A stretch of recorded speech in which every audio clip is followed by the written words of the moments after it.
Russia dismissed the accusation as witch hunt, the intelligence suggesting Russia was involved. What do you make of this response?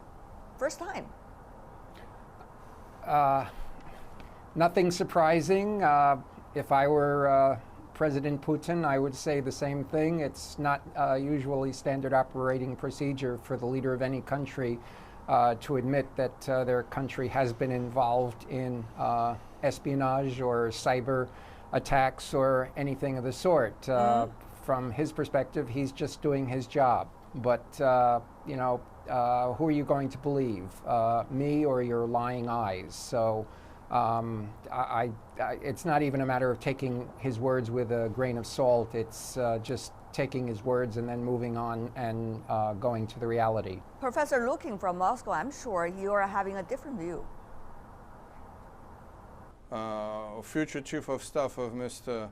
Trump very careful, and he didn't say anything like this. I don't know where you got this news. He didn't accept anything. He only said that if he gets more information, the president-elect would probably accept that, or maybe not. So that's one thing. But I need to clarify. Well, I need to tell 2 points to you on the whole issue in general. First, there is no evidence, of course. From what we see, I'm not getting any audio. There is, of course, a secret part of this report, but neither me nor my colleague from the United States have not seen this part. From the open part, there's nothing there, only some suggestions. Okay. Second thing is that I cannot see what's wrong with even if it were Russia, I can't see anything wrong in that, because the United States is a country which bombs other countries to change the government. It organizes schools all over the world to change the governments. And what is it accusing us? Russia. Okay. Only that Russians supposedly stole some kind of genuine information and published it, or gave somebody to publish. This is ridiculous. Well, let's go back. I think it was a good thing to do. It was a good thing to inform American voters about the wheelie-dealy deals of one of the parties. Professor Lukin was suggesting that there has not been very clear specific clarification coming from President-elect Trump about whether intelligence was something that he would 100% accept. That is one point. The other point is that Professor Lukin suggesting the United States was trying to make things up. Of course, that's not necessarily the words that he used, but rather my interpretation, particularly with the intelligence community. How much really should they be trusted? That's a big question mark. Mr. Mueller, what do you think? Well, my perspective is a little bit different. To call this a cyber attack, I think, is ludicrous. This whole event seems to be monumental, both in its triviality and its hypocrisy. What has happened is that somebody, possibly the Russians, fed WikiLeaks a bunch of information which was true, which is what members of the Democratic National Committee were saying to each other. This was then leaked publicly. Anybody probably could have done that. And what came out of that was a conclusion that the leaders of the Democratic Party really wanted Hillary Clinton to win the nomination over Bernie Sanders. Anybody that was following the election knew that that was true anyway, so it's basically trivial amount of information and irrelevant. And it probably changed about 6 votes totally. Okay. The other thing is the hypocrisy. The United States has been meddling in other countries' elections for decades, maybe centuries, and has often bragged about how it's done it. So the whole idea about getting on its hind legs and saying people can't interfere in American elections is preposterously hypocritical, it seems to me. The elections might actually be improved if people meddled more often. They'd be a lot more interesting. Interesting. Obviously, there are same views or similar views you hold with your Russian counterpart when it comes to the Democrats meddling with their own election. However, when it comes to the U.S. roles for democracies around the world, as you see it, it's a different question. But that certainly has pointed to one division, which is very clear going on in the United States about exactly what happened with the elections and really whether Russia was being blamed as a scapegoat or not for the result of the election. Mr. Kagan, what do you make of this division in your society? Obviously reflected in the answers between yours and also Mr. Mueller's. Well, I would agree with Mr. Mueller to a certain extent. The United States certainly has been interfering in other people's elections. I can think of one notable example when the CIA threw its weight and its support in the Greek elections following World War II to ensure that the communists did not take power, and in fact helped stage a coup in Iran back in the 50s to prevent a government from taking power that had won the election. Okay. Yes, this goes on, and the United States has been involved in it. But what about the first part? Where, I mean, the first part seemed to be more sensitive to me, which is the division going on in your country about who exactly was meddling with the election and whether others pointing their fingers at the right thing. Well, one, I think part of the problem here is that I think part of the problem here in this discussion is the extent to which this whole discussion has become politicized within the polarized politics of the United States, where one side or the other doesn't want to hear something that it doesn't want to hear if the information is not to their liking or undermines their narrative or their perception of reality or events.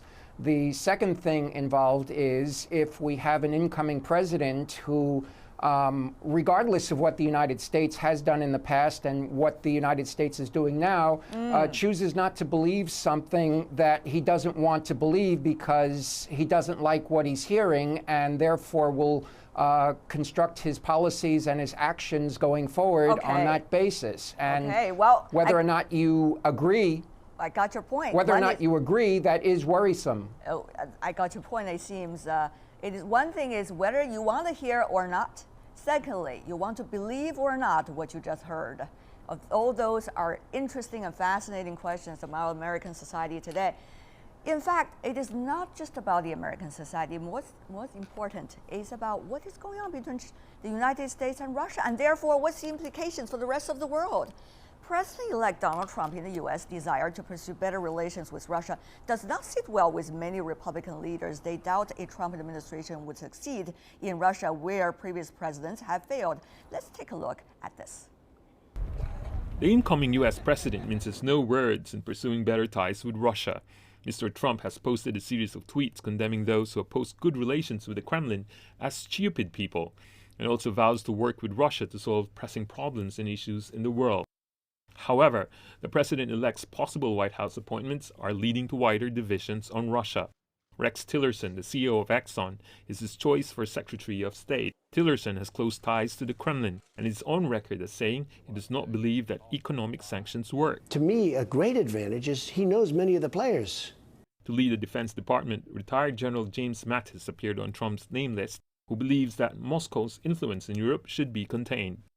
Mr. Trump has also hinted he wanted Dan Coats to be the new U.S. Director of National Intelligence. Dan has actually been banned from going to Russia when he served as an Indiana senator, as he voted to punish Moscow for its behavior in Ukraine.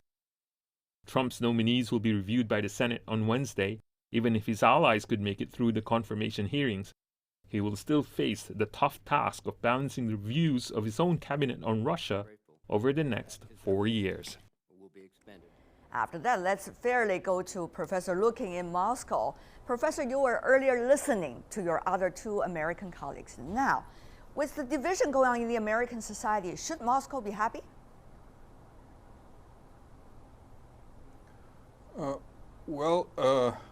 We had several, at least 3 or 4 administrations before which were hostile to Moscow, to Russia. And now we're having a president-elect who said many nice words about Russia, and I think it's his position because he wants to.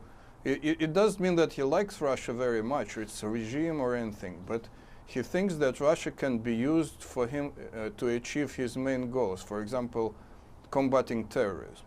And if he does at least 50% on what he said, I think the prospects for better relations would be good. But you never know, because he has a lot of opponents in the Congress, in the society, so we should basically wait and see. Russia would go its halfway if the new administration goes it. Does the same. But if not, Russia is not going to be the initiator, I think. Okay. We are going to wait and see. That's a beautiful word you just said, Professor Lukin. Go halfway. Look and see. Mr. Mueller, okay, let's just put the intelligence thing aside because the debate is likely to go on maybe months and even years. But let's just think about fundamentally. Is it better, U.S.-Russia relations necessarily going to be better for Washington with the Trump administration? Mr. Mueller. Yeah, well, I strongly agree with Trump's position that we should try to improve relations with Russia. Why? What is happening in the intelligence community and the military community is they're working up this idea that Russia wants to invade the whole of Western Europe, starting with Estonia. And what would be really valuable if he could get Trump could get a really firm guarantee from Putin that Ukraine is the end of things, and particularly Crimea is the same thing, is the end of things. And I think Putin would be extremely happy to do exactly that, because I don't think he has any plans to do what American fearmongers basically are saying he wants to do. Mm-hmm. So consequently, what you try to do to get that guarantee ironclad, what you do is essentially potentially relax the sanctions and more or less accept the Crimean thing the way the Russians have accepted the fact that the United States did the same thing in Serbia in 1999, taking Kosovo out. So that would be the main problem. Reducing the sanctions has the advantage that it would demonstrate that Putin has basically driven his country into economic misery, and now he can blame it on the sanctions. But what happened with the Ukraine intervention is that no one trusts him anymore. No one wants to invest money in that country because you can't trust the leadership of it. And on top of that, of course, is the collapse of oil prices, and that's likely to last a very long time, as is the hostility to him. So the GDP of Russia has dropped from 2.1 trillion to about 1.3 trillion just in the last 2 years. In other words, gone down by about 40%. Mr. Mueller, I'm sure there are a lot of different views you have about Russia's economy, and that could go on. But Mr. Kagan, your counterpart in the U.S., Mr. Mueller, was suggesting, why don't we hit two birds with one stone? On the one hand, in a way to lift the sanctions and improve the relations so that Russia, United States can work on more strategic issues. Secondly, by lifting the sanctions, in a way it shows that probably the governance problem of Moscow, as Mr. Mueller indicated. What do you think about his proposal? Well, the problem with lifting sanctions is that what do we get for that? We impose the sanctions because Russia invaded and annexed Crimea. And will look it would look very strange when you had Obama's critics jumping on him when he drew the red line about Syria's use of chemical weapons against the Syrian rebels, and then when it was proven that they had, nothing happened. You've got to back up words occasionally in international affairs with actions. Okay. And by lifting the sanctions, then there's no penalties for violating what are perceived to be international norms. Okay, no Mr. way. Mueller is absolutely correct. No way it seems you're suggesting lifting the sanctions, because it is not U.S. backing up its words with actions. I seem to got all of your ideas, but what about this? We've seen American presidents come and go. A lot of them, whether Republican or Democrat, do express their willingness to improve relations with Russia. Has it been done? Every American president who has dealt with Mr. Putin began by seeking better relations. Take a look at this. At their first meeting in 2001, George W. Bush looked Putin in the eye and said, found him to be very straightforward and trustworthy. Bush traveled to Russia 7 times, more visits than to any other country. In 2009, the Obama administration announced a reset with Moscow, looking into a fresh start, he said, as Americans and Russia share common interests that form a basis for cooperation. These are all very positive words. Professor Lukin, don't you like them? The problem with previous presidents, beginning from Bush the Jr. and also Clinton, Obama, they were all saying nice words. But what they really did, the policy was that they were trying to explain that imposing their political model and imposing their interests on Russia was actually good for Russia itself. And they did not listen to Russia's concerns or what Russia itself really wants. So this kind of policy of, I would say, colonialist policy is finished. Okay. It was finished in it finished in the year 2014, and it's not going to. We are not going to continue. There will be no unilateral concessions. Okay. So if Mr. Trump wants to improve relations, and I think he wants it, he'll have to come to some kind of mutual agreements. Russia can do some concessions if the United States also does it, but it will not do it unilaterally anymore. Well, we've seen a lot of cartoons being played on our screen. Obviously, different people have different views about this relationship between Russia and the United States in the coming years, but didn't your colleague, Mr. Mueller, your colleague, Professor Lukin from Moscow, point to an important point? That is, whether the words have changed, whether the apparent attitudes have changed, United States' real attitude and core, shall I say, approach to Russia has never been changed, and that is not acceptable to the Russians. It seems that Professor from Moscow has been suggesting. Mr. Mueller. Yes, I think basically bringing Moscow, bringing Putin, bringing Russia into the world scene more is a good idea. I think it has mostly played a fairly constructive role in Syria, though a lot of Americans would disagree with me on that. I think it has seen more clearly that supporting the opposition is hopeless, and the best course is basically to work on Assad's side from that standpoint.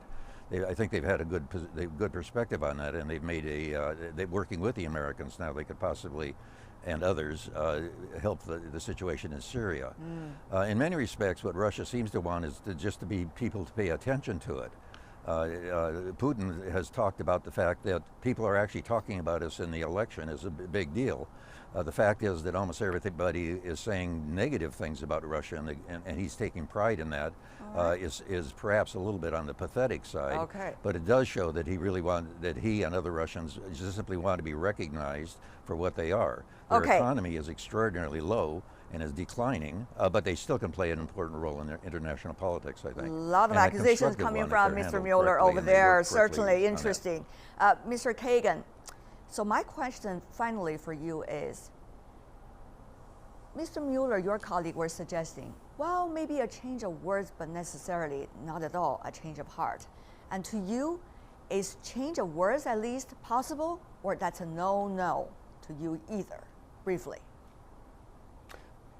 Oh, absolutely. I think a change of words is necessary. Words are important, and I would agree with Mr. Mueller and go further in saying that it's very important in the U.S.-Russian relationship that we show respect towards Russia. Russia does have an important role to play in world affairs, and I think that both Republican and Democratic leaders over the past 20, 25 years have either taken Russia for granted or disparaged Russia in certain ways that are not helpful. But to go back to the 80s, I think in our relationship we also have to trust but verify, and remember always that while we can have congruent and similar interests in certain areas, that there are fundamental issues on which the United States and Russia does not agree. And hopefully we can keep a positive relationship going even when the negative things pop up. Well, Professor Lukin, you got your two colleagues already having proposals. So, quote, respect, is that what Moscow needs? How much do you need that? For what as an exchange? Briefly from you, Professor Lukin, before we wrap up. Well, we should wait for official proposals. There are a lot of various proposals, but generally I would say that what we need is not a union of values as it was thought of before in the 1990s. We need some kind of exactly 1990s, 1980s relationship of peaceful coexistence, I would say. That is, we agree to disagree on some points, but we cooperate on others, like international, main international problems, like, for example, terrorism, or Syria, or even in Ukraine. We can cooperate if we really need peace, but not war there.